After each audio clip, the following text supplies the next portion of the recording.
Hello guys, सार्थक का study point में आप सबका स्वागत है। मैं आपको इस वीडियो में बतलाने वाला हूं जो आप एग्ज़ाम देंगे, जो बिहार बोर्ड का, जो उसी हिंदी का विषय, जो हिंदी के विषय में जो ऑब्जेक्टिव पूछा जाएगा वो समझिए। तो आपका जो प्रीवियस ईयर में जो पूछा गया है वही से एकदम जो पूछा गया है, जो वही से हम एक चैप्टर का जो कौन कौन चैप्टर से पूछा गया है सबको अलग अलग करके उसी पर वीडियो में तैयार करके आप सभी को बता रहे हैं। तो बहुत सारा वीडियो हम अपने चैनल पर डाल चुके हैं, तो आप हमारे चैनल के अंदर जाके विजिट करके देख सकते हैं।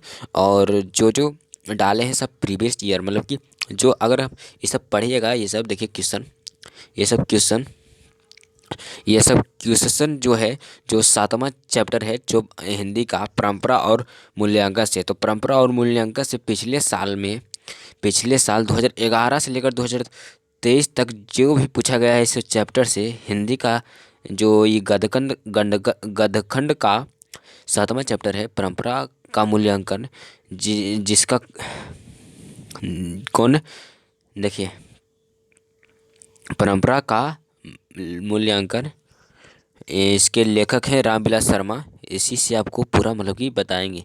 और इस वीडियो को देख लेते हैं तो ये इससे जो मतलब कि ये जो चैप्टर्स अगर आपके एग्ज़ाम में हिंदी में ऑब्जेक्टिव अगर पूछा जाएगा इस चैप्टर से, तो इस चैप्टर से एक भी छूटेगा नहीं। इस चैप्टर से अगर एक भी पूछा तो उसको बना दीजिएगा, 100 भी पूछा तो 100 को बना दीजिएगा, मतलब कि एकदम पूरा निचोड़ लाए हैं। चलिए, तो अपने दोस्तों में शेयर कर दीजिए और चैनल को सब्सक्राइब नहीं किए तो सब्सक्राइब कर लीजिए। चलिए, क्या जी है पहला देखते हैं। देखिए, ये है हिंदी गद्यखंड का 7वां पाठ, परंपरा का मूल्यांकन। परंपरा का, तो ये 7वां चैप्टर है परंपरा का मूल्यांकन। आज जो इनके लेखक हैं रामविलास शर्मा, रामविलास शर्मा जी परंपरा का मूल्यांकन के लेखक हैं। चलिए, क्वेश्चन को देखते हैं जो हमारे एग्जाम में पूछे जाएंगे। चलिए, पहला क्वेश्चन है, जातीय अस्मिता की दृष्टि से इतिहास का प्रभाव कैसा है। जातीय अस्मिता की दृष्टि से इतिहास का प्रभाव कैसा है। तो विच्छिन्न और अविच्छिन्न दोनों, समझें।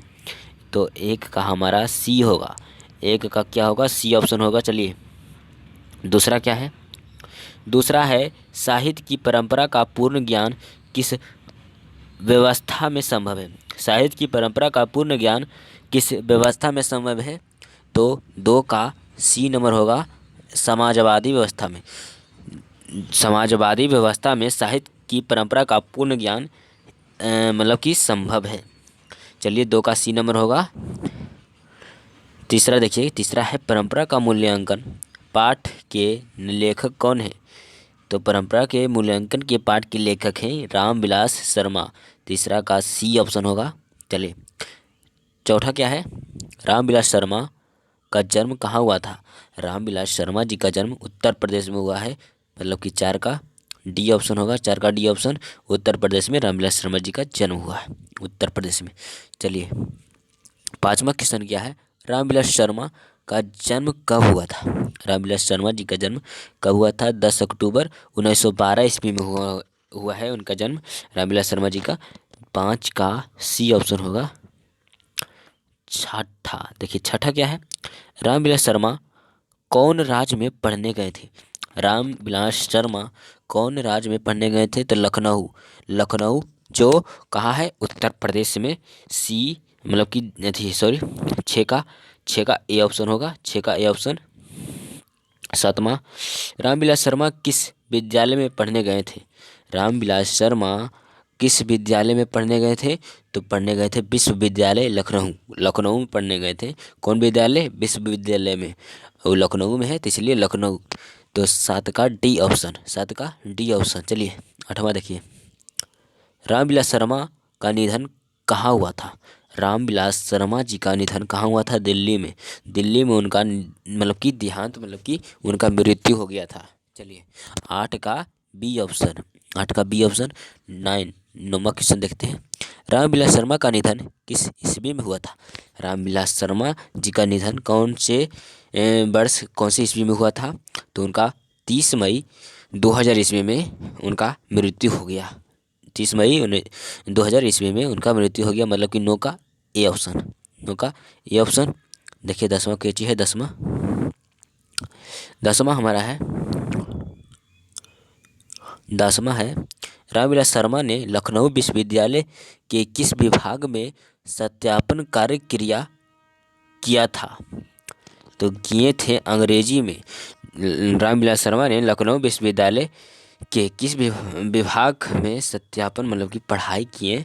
तो अंग्रेजी में किए थे, मतलब कि 10 का डी ऑप्शन, 10 का डी ऑप्शन। 11 का देखिए, 11 है रामविलास शर्मा किस संस्थान के निर्देशक बने? तो वो कौन से मतलब कि KM हिंदी संस्थान की। रामविलास शर्मा किस संस्थान के निर्देशक बने? KM हिंदी संस्थान के निर्देशक बने। 11 का ए ऑप्शन, 11 का ए ऑप्शन। देखिए 12 को चाहिए, 12 निराला की साहित्य साधना के रचनाकार कौन है? निराला के साहित्य साधना के रचनाकार कौन है? रामविलास शर्मा, रामविलास शर्मा। 12 का डी ऑप्शन होगा, 12 का डी ऑप्शन होगा। 13 देखते हैं, 13 परंपरा का मूल्यांकन किस विधा की रचना है? परंपरा का मूल्यांकन किस विधा की रचना है? निबंध। 13 का बी ऑप्शन होगा, 13 का बी ऑप्शन होगा। परंपरा का मूल्यांकन निबंध है। ये कौन सा विधा है? ये निबंध है।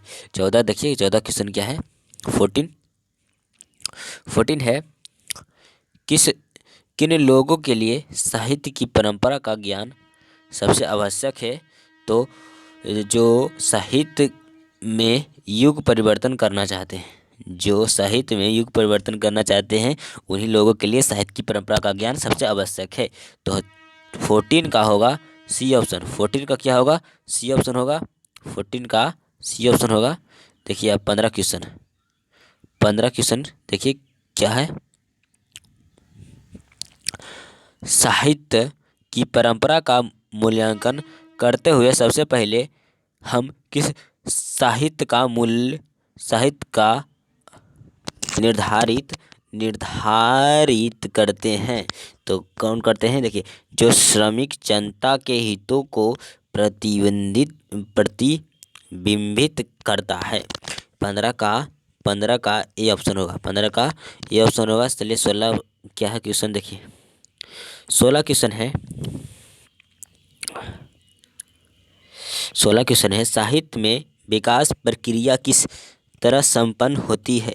साहित्य में विकास प्रक्रिया किस तरह संपन्न होती है? तो होती है समाज की तरह से ही विकास प्रक्रिया, मतलब कि समाज की तरफ से ही विकास प्रक्रिया संपन्न होती है। 16 का ए ऑप्शन होगा, 16 का ए ऑप्शन होगा। चलिए 17 देखिए, 17 है साहित्य सापेक्ष रूप में होता है। साहित्य सापेक्ष रूप में होता है स्वाधीन। 17 का बी ऑप्शन, 17 का बी ऑप्शन होगा। देखिए 18 का कौन सा ऐसा गुलाम देश था जिसकी सभ्यता ने सारे यूरोप को प्रभावित किया? कौन सा ऐसा गुलाम देश था जिसकी सभ्यता ने सारे यूरोप को प्रभावित किया?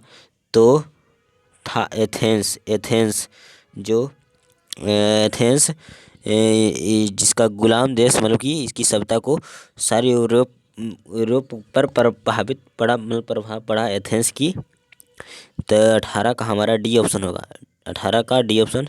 देखिए 19 है, 19 साहित्य के निर्माण में किनकी भूमिका निर्णायक है? साहित्य के निर्माण में किनकी भूमिका निर्णायक है?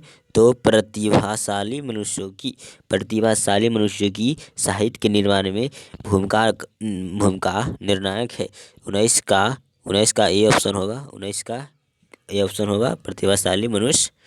चलिए 20वां हमारा क्या क्वेश्चन बोल रहा है? देखिए काफ़ी लंबा क्वेश्चन है। चलिए 20 किस वर्ष की क्रांति के बाद रूसी और गैर रूसी जातियों के किस वर्ष की क्रांति के बाद रूसी और गैर रूसी जातियों के आपसी संबंध में बहुत बड़ा परिवर्तन हुआ? किस वर्ष की क्रांति के बाद रूसी और गैर रूसी जातियों के आपसी संबंध में बहुत बड़ा परिवर्तन हुआ? तो 1917 की क्रांति में। 1917 की क्रांति में रूसी और गैर रूसी जातियों के संबंध में बहुत बड़ा परिवर्तन हुआ। तो हमारा 20 का क्या हो गया? 20 का सी ऑप्शन। 20 का सी ऑप्शन। 21 देखिए क्या बोल रहा है 21 ऑप्शन। 21 है हमारी राष्ट्रीय आवश्यकता है। हमारी राष्ट्रीय आवश्यकता है समाजवाद। समाजवाद राष्ट्रीय आवश्यकता है।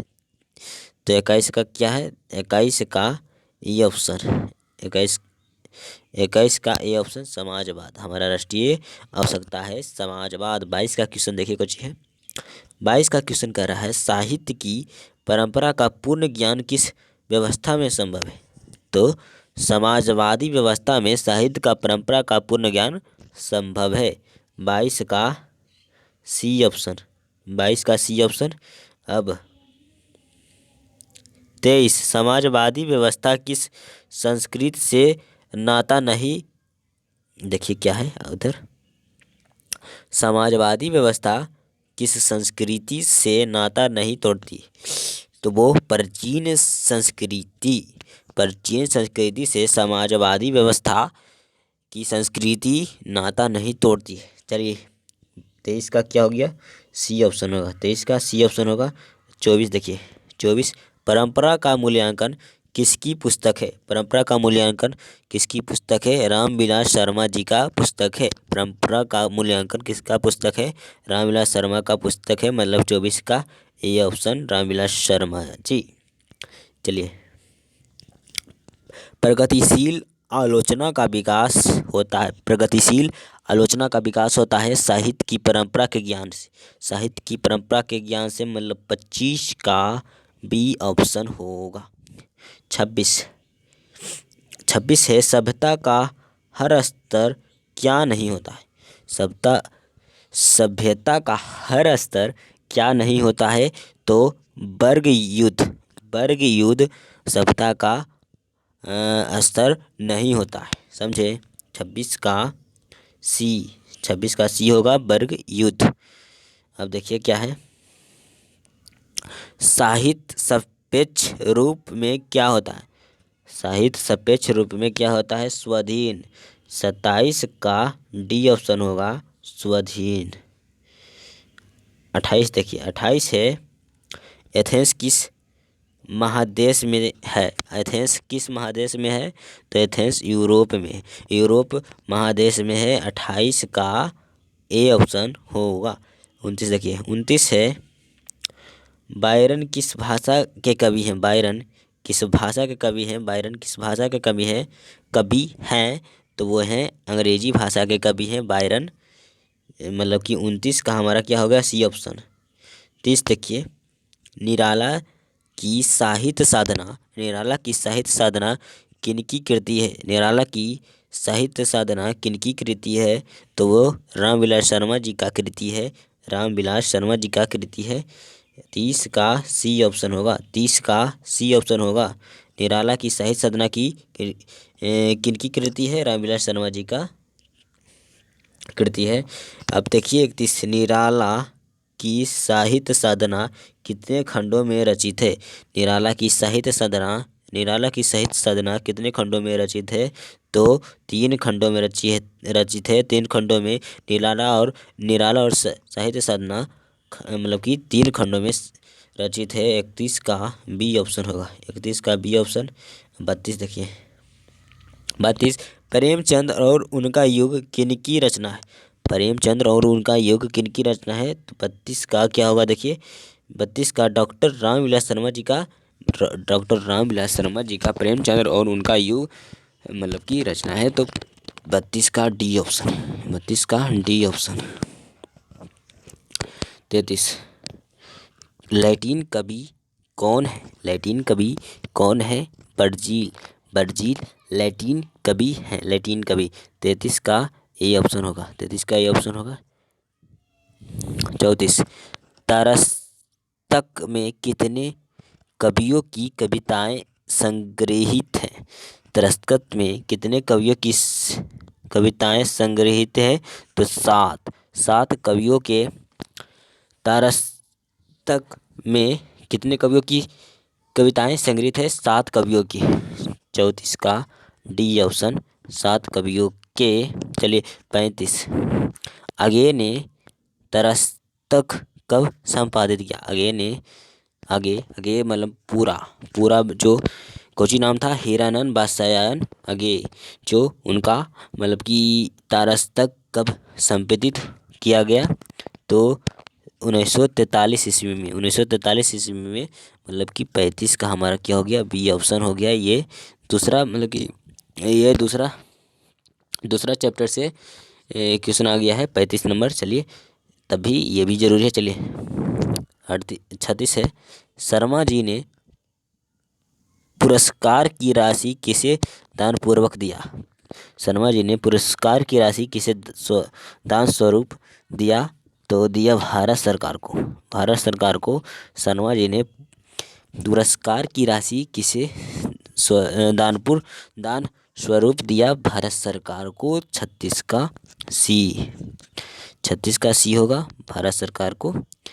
आदिम शब्द का शाब्दिक अर्थ है, आदिम शब्द का शाब्दिक अर्थ है आदि प्राचीन, मतलब कि जो प्राचीन के लोग, मतलब कि उसका शाब्दिक अर्थ हो जाता है तो अति प्राचीन आदिम का शाब्दिक अर्थ है। 37 का ए ऑप्शन होगा, आदिम का शाब्दिक अर्थ है अति प्राचीन। 38 क्वेश्चन क्या है? परंपरा का मूल्यांकन साहित्य की कौन सी विधा है? परंपरा का मूल्यांकन साहित्य की कौन सी विधा है? तो ये है कौन सी विधा? निबंध है। 38 का डी ऑप्शन होगा, 38 का डी ऑप्शन होगा। चलिए हरिश्चंद्र किसकी रचना है? हरिश्चंद्र किसकी रचना है? गुणाकर मूल्य जी का है। सॉरी थी डॉक्टर रामविलास शर्मा जी का है। हमारा 39 का डी ऑप्शन, 39 का डी ऑप्शन रामविलास शर्मा जी का हरिश्चंद्र रचना है। हरिश्चंद्र शर्मा की मृत्यु कब और कहाँ हुई? तो हरिश्चंद्र शर्मा जी की मृत्यु 2000 ईस्वी में दिल्ली में हुआ था। हरिश्चंद्र शर्मा जी की मृत्यु कब और कहाँ हुई थी? 2000 ईस्वी में दिल्ली में हुआ था। 40 का बी ऑप्शन होगा, 40 का बी ऑप्शन। अब 41 देखिए, 41 साहित्य की परंपरा का पूर्ण ज्ञान किस व्यवस्था में संभव है? साहित्य की परंपरा का पूर्ण ज्ञान किस व्यवस्था में संभव है? तो पूंजीवादी सभ्यता, पूंजीवादी व्यवस्था में संभव है। 41 का ये ऑप्शन होगा, पूंजीवादी व्यवस्था में। चलिए 42 का है, रामविलास शर्मा निम्नलिखित में क्या है?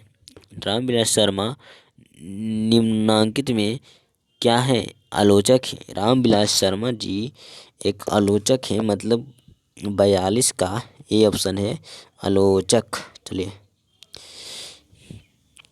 अब इतना ही तक था परंपरा का मूल्यांकन, जो मतलब कि ये पिछले साल मतलब पूछ चुका है। ये प्रीवियस ईयर आपका कंप्लीट हुआ है, मतलब कि क्वेश्चन बैंक, तो उसी से मतलब कि चैप्टर रिलेटेड मतलब कि पूरा क्वेश्चन लाए थे।